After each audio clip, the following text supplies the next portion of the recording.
You're wrong. No. You're mad, man. You're not. Come back to your senses. Matter of fact, what we're going to do, we're just going to put this out to the audience. Ladies and gentlemen, the winner of this contest. Hey folks, Bryan Martin coming at you live here from the Chrome Shop Mafia install shop with our top tech, Michael Forst. And we're working on our favorite project of the month, the Ranch Hand. And exciting new project. This is the week where the Ranch Hand becomes a big truck because it's going to get its 6-inch best fit exhaust. Yep. We didn't go with the long drop elbows. Went with the old school Peterbilt elbows. And this thing is really going to change its character and attitude. Absolutely. Going to be a really classic styling on this truck. Yep. I'm dying to see that. I think we've even got a chrome T-pipe that we're going to try to feature. Now, this is going to be like a work in progress because we've got our DPF is not over under the passenger battery box. It's actually underneath the truck. And we're going to keep that our functioning exhaust. And then our T-pipe and 6-inch stacks will just be cosmetic just for look. It's going to look like it's all functional though. It's not going to be just some pipe hanging out here in the middle of the air. This install is going to be quite an adventure. It will. Yep. We're also going to hit the air cleaner lights here. So we're going to keep it old school. We're doing the JML air cleaner light bars and the JML bulbs. As a matter of fact, we're putting JML bulbs all over this truck. And man, they cast a wicked pattern and those babies are bright. That being said, it looks like we can't put it off any longer. Yep. It's time for somebody to go to work. Yeah, one of us. I'm gonna go on break. All right. All right, so I've got our exhaust laid out. We're gonna put on. This is all best fit exhaust here at Forst. Typically, doing an exhaust, I would have to remove all the old stuff first, but we're kind of fortunate in this regard that this truck was equipped with a grass burner on it. So we'll go ahead and start pulling these bolts out, get our new stainless hardware, and put this all on with new stainless bolts, and get a grommets put in both ends, and we'll start assembling our pipes and elbows. Now I've got to get my clamps all prepared. They come with the carriage bolts and nuts to actually pull the parts of the clamp together. Get some anti-seize on these also for sure. These are probably one of the worst ones to deal with when they do seize up. I'm just going to barely get these in here and get the nut started on them. All right, so this clamp is 3 inches wide. First half of it will go onto the spool, and the lower half will go onto the elbow. And it's basically gonna hold these parts together. It doesn't actually seal it, it just holds both parts together. But as I'm working with it, this clamp may turn, get moved up and down a little bit, and it's gonna leave marks in the chrome. So what I'm gonna do is just put a wrap of masking tape on this pipe just above where the clamp will be. If it's got marks underneath the clamp, I'm not worried about that at all because it's going to be covered by the clamp obviously. But anything above it or below it on the elbow may cause an issue. I can slide this clamp on, I actually put it up on the tape and it won't leave any marks on there. I'm going to do the same thing up here at the top of the pipe. I'm just kind of eyeballing about 1.5 inches below the little crimped line there. And I put this clamp on. All right, so you can see the top of my elbow here has got this crimped in area where it's smaller diameter than the 6-inch pipe, the rest of it. It'll actually slide inside the bottom of the spool, and same thing for the top stack. But what I'm going to do before I put that together is I'm going to put a bead of silicone to seal these two parts together. So with both ends up, I'm going to put the inlet of the elbow pointing up also. All right, so I got the elbow slid all the way into the spool. Now I'm just going to move this clamp down. And right here where the clamp comes together, I can see the top of the elbow and the bottom of the spool. And that's where I want to have my joint at. If I have this bottom one up over the spool, it won't tighten down on this elbow well enough, and same thing with the top. So I want to line that seam up right there with this seam up where the clamp is split. Now I'm just going to tighten these bolts here up. I'm not going to go over tight with this because there's a good chance I may have to rotate this a little bit still, depending on how the elbow meets with the Y pipes and clears the box and the fuel tank and everything else. Now here I'm going to actually set this one, but I'm going to actually measure what this distance needs to be exactly. I know these are sold as a 52-inch spool. It is 52 here. I'll make sure I got my clamp spaced evenly. Yep, I'm 52 inches. These bolts don't need to be tight. The clamp will stay in place well enough to get it on there. Now I'm going to bring the whole unit over here. I'm going to set it right on the truck in place. Drop bolts in the top and the bottom. Now I can kind of work on how I want this to point. I'll probably end up turning, it may sit right there. Now I can put the bottom part of my bushing on. I'm going to go ahead and tighten these up, although I may need to do some more adjusting on later. All right, so this side, the major parts on here, I'm not going to worry about putting the top stack on yet, because I'm going to do some more assembling of everything, and there's no need to put that on there and add more weight to it in the event I have to take it off or do some more adjusting. At this point, I'm just going to go ahead and do the same thing on the passenger side.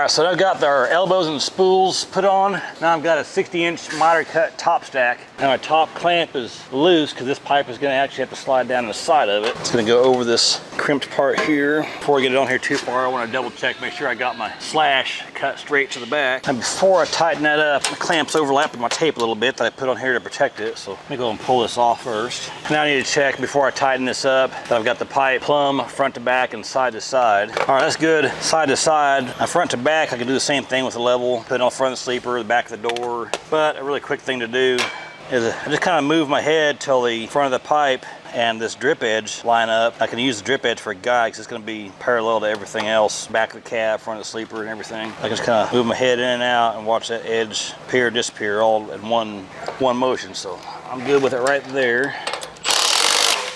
And then tighten up my 2 clamp bolts. One side is hung and installed. All right, let's go take our stuff over to the other side.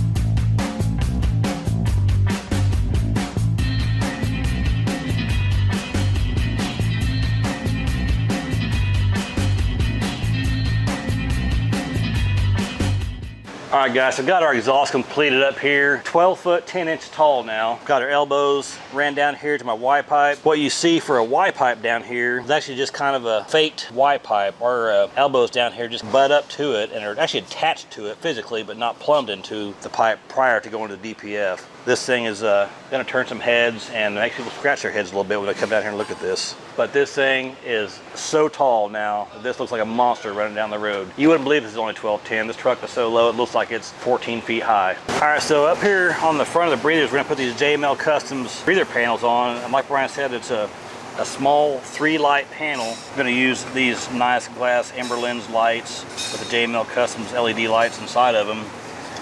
You see the factory's actually got us breather lights wired up here already, at least a pigtail for it. And our new panels will go right underneath the mounting brackets for the breather bracket. So all we gotta do is mount our 3 lights onto this panel, wire it to that harness, and attach it to the truck.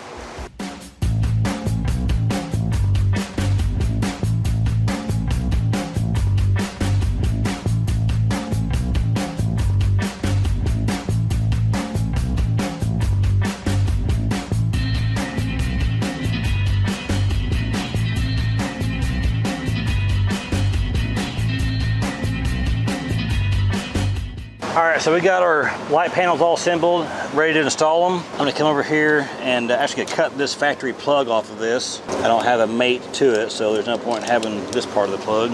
And that panel, like I said, is just gonna come in behind these 2 bolts here. So all I've gotta do is back these out a little ways, enough to get that panel in there. And I'm just feeding that slot in that panel behind that washer. And then I've got plenty of room for a ratcheting behind it. I'll make sure I keep it pressed all the way back in that slot and make sure that that stays vertical, plumb with the cowl up here. Now I can make my wire connections. Shrink these connections and I take my wire back down inside of there. Let's give that a quick function test. Oh yeah, boy. Yeah, that's bright there. We ain't gonna need no headlights where we're going with this truck. That is sharp. All right, let's go get our passenger side mounted up.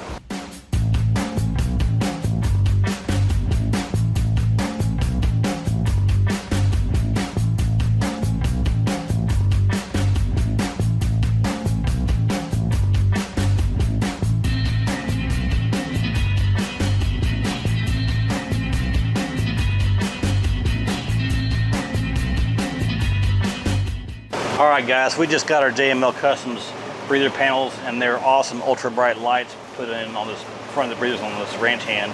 We got the front of the truck dressed up here with these lights. Now let's go ahead and move to the back and we're gonna put some load lights in the back of the sleeper. All right guys, so I told you we're gonna put some load lights in the back of the sleeper. Right now it's blank, it didn't come any from the factory. So what we've got here is actually an adapter piece from our friends over at Iowa Customs. This piece will replace factory load lights that you have in the back of the sleeper, or in our case, we're gonna add new ones. But it's a typical 3-screw mounted bezel recessed with a stainless steel plate. It's gonna allow us to put a red glass lens watermelon on the back of the sleeper.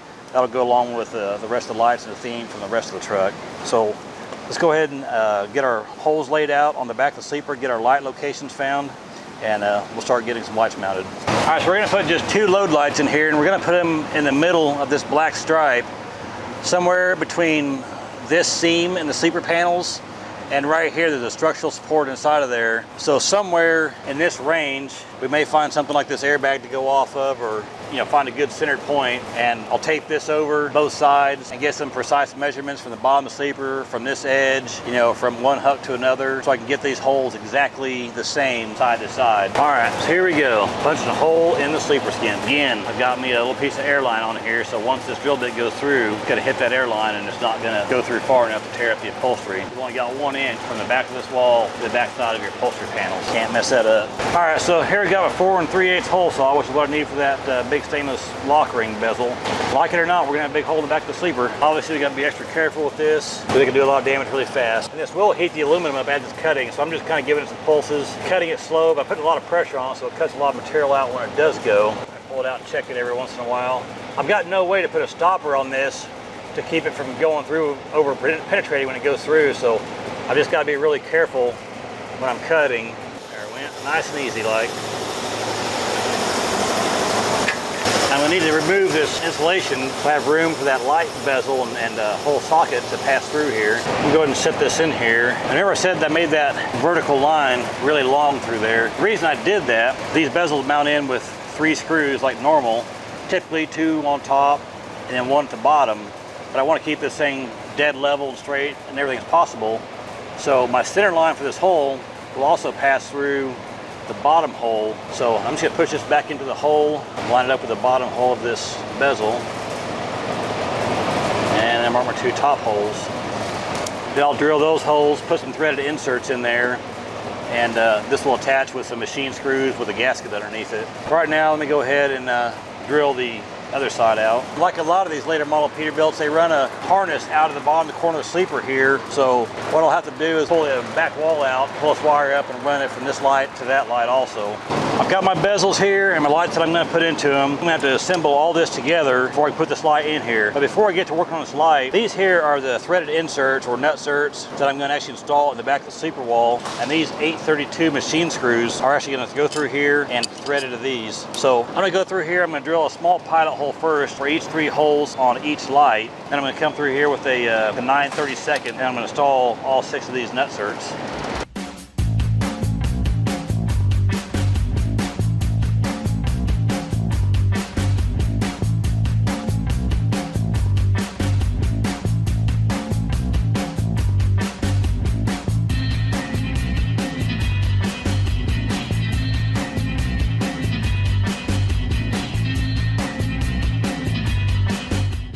All right guys, that was fun. There we got our 2 load lights installed, got them lit up. Got this awesome starburst pattern coming off this JML bulb. So got the install complete. I just need to climb back inside and get our interior put back together, get all my cabinets up and my back wall back in, and we'll mark this part off the list. All right guys, there we have it. We got our 6-inch best fit exhaust installed, our JML Customs brackets and lights installed to the breather, and our Iowa Customs recessed load lights installed, all with those glass lens lights. Adding those dark amber glass lens lights really added to the retro look for the ranch hand, and installing the exhaust with the factory style elbows really brought this truck's personality and attitude out.